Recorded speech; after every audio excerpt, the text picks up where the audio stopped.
Hey everyone, how's it going? Matthew Bailey here, and welcome to another TV show review that's based on a cartoon. I know it's been a while since I've done a cartoon TV show review, or like an animated TV show review. The last one I think I did was for Phineas and Ferb, but honestly, this show is actually on, I think this is also on Disney Channel, just like how Phineas and Ferb was on Disney Channel.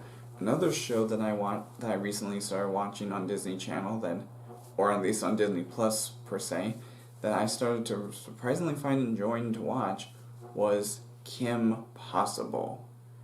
Yep, you heard me right. Kim Possible is another show on Disney Channel that was put on Disney Plus when they aired it, and I gotta say, Disney did a pretty decent job with this show. And spoiler warning for if you haven't actually watched the show, but anyways, here we go. So, Kim Possible is a show based on a young teenage girl, aka Kim Possible, who by her side, her best friend, and then eventually boyfriend Ron Stoppable, and his pet mole rat Rufus, travel the world, saving people, saving the world, fighting villains and bad guys, one of which was actually featured as the main villain throughout basically the entire show up until the last two episodes, and that was Draken, followed by his sidekick Shigo, who does actually have a shocking twist to her story in this show, but we'll get to that in a bit. But basically, the entire first season is mainly when Kim Possible first gets introduced to Draken, and as the main villain. I mean, sure, the episodes don't totally pick up at the same time as each other. At least on Disney Plus, they don't.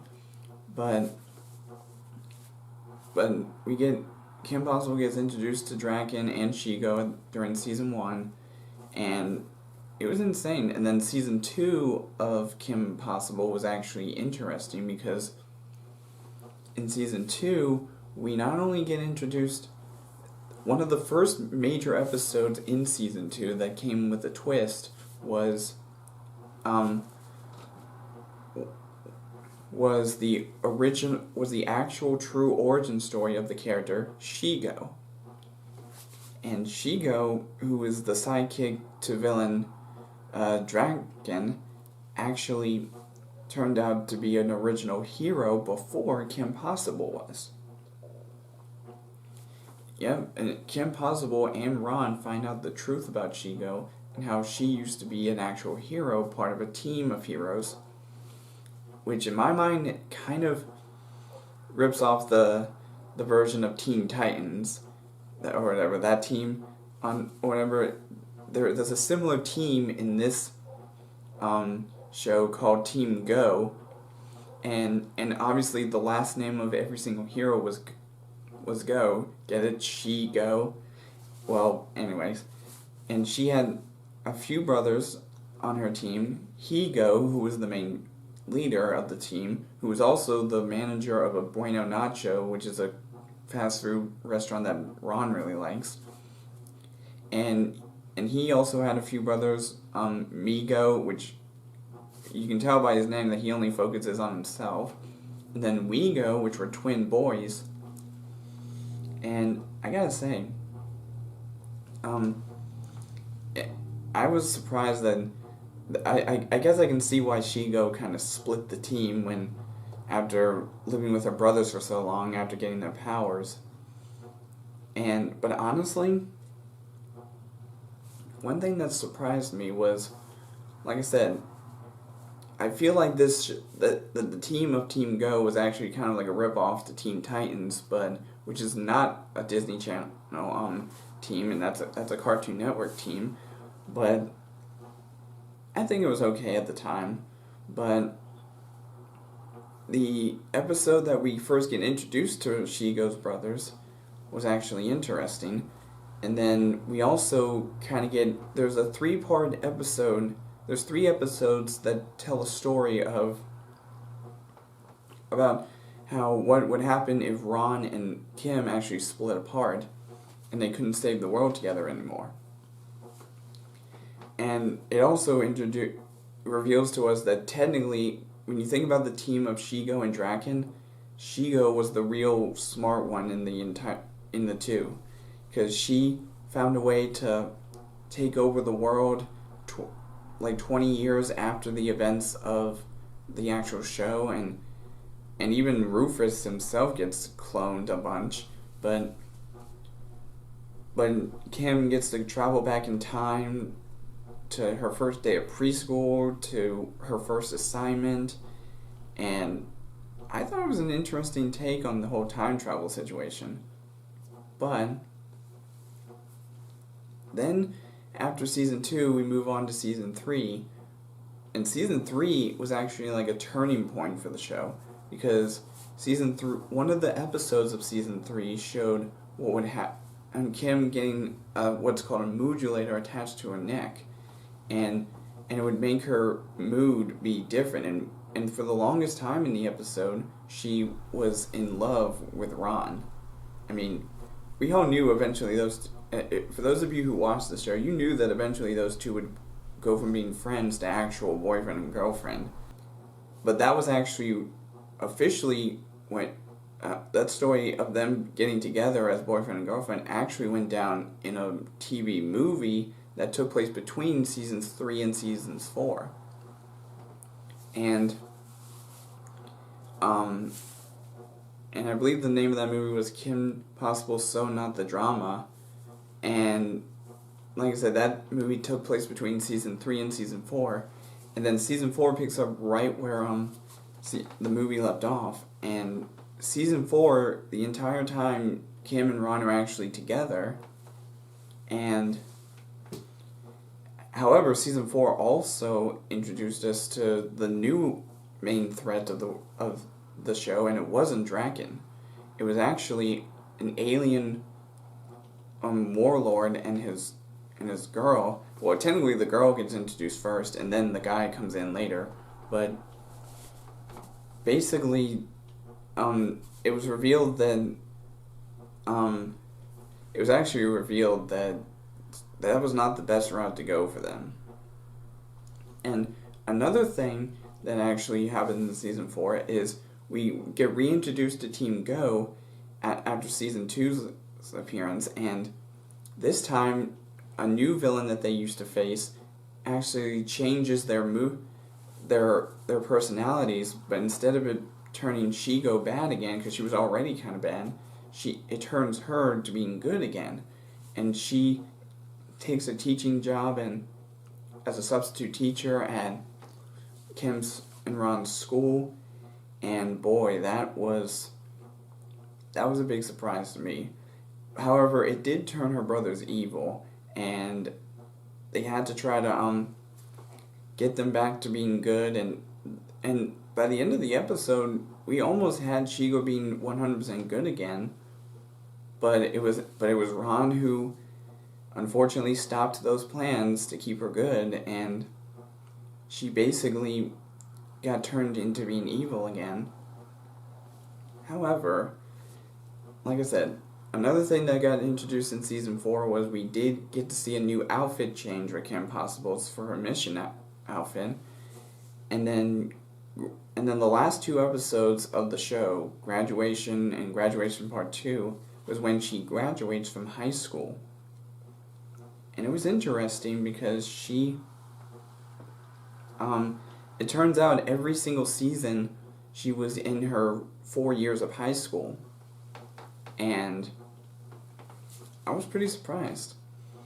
And like I said, the last two episodes also reintroduced us to the alien that got featured in one of the episodes, and they actually tried to take over the planet. But this is where it really surprised me, and that was when Draken actually came up with a plan to save the world instead of taking it over and destroying it.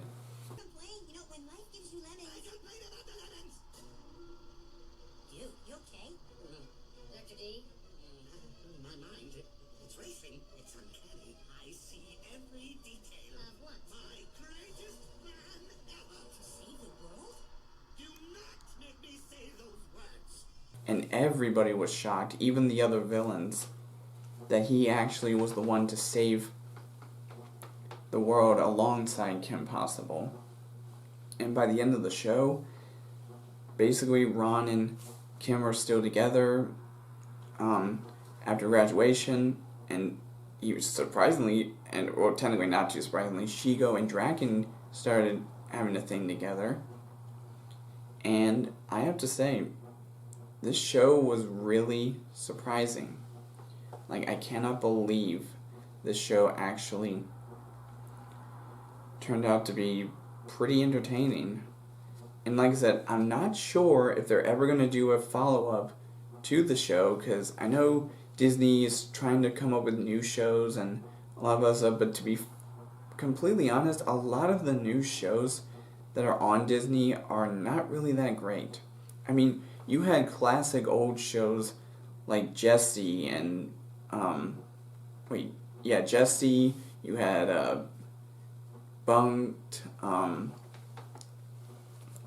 lot of different shows that actually were pretty interesting. Like I said, Phineas and Ferb.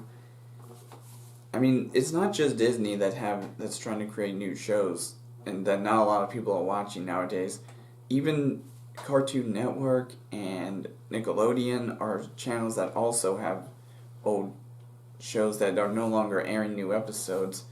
Well, except for the revival of the show that I did do the theme song reaction to for Nickelodeon, and that was the revival of a show that I used to watch a long time ago when I was a kid, which was Blue's Clues. They did a revival called Blue's Clues and You, and if you want to see that video, you would have to go back to, I think, you would definitely have to go back about almost 2 years, because I was in the apartment when I did the intro reaction to it, and that's the only show that so far has gotten a reboot. Well, that is until this upcoming March, because starting in March, they're supposed to start airing new episodes to a reboot, or to not really a 100% reboot. It's sort of like a continuation in some way to the show iCarly, which is a Nickelodeon show that, again, I used to watch when I was younger. And I gotta say, I cannot wait to see the episodes that are going to be airing on the new Paramount Plus, which is a renamed version of CBS All Access, which I do have a subscription to. So around March, when it actually gets rethemed into being Paramount Plus, you bet I'm going to watch that. And I will be watching another movie that's going to be released on there that's supposed to be a 2021 film, even though it's not technically getting released in theaters anymore. But I'm still going to try to watch it. And to be honest, the movie I'm going to be watching actually was supposed to get released in 2019, I think it was. Was it? No, actually, no. I think it was supposed to get released in February of last year, but then they pushed it to, I think it was July or September of last year. Then they pushed it to not having a release date at all, or at least it did get released last year, but only to the people who were in Canada, and that wasn't really smart. But anyways, but going back to my review of Kim Possible, I have to admit, Kim Possible was an amazing show that I can't believe they finished the show, because to be honest, the show was originally going to just do the 3 seasons and then the movie, and then they were going to be done.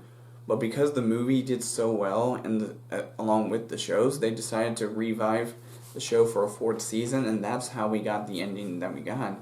Which it was worth the risk that Disney actually made that move for Kim Possible and created a 4th season, because the ending to the 4th season was actually a lot better than the way they ended off the show with the movie in some way.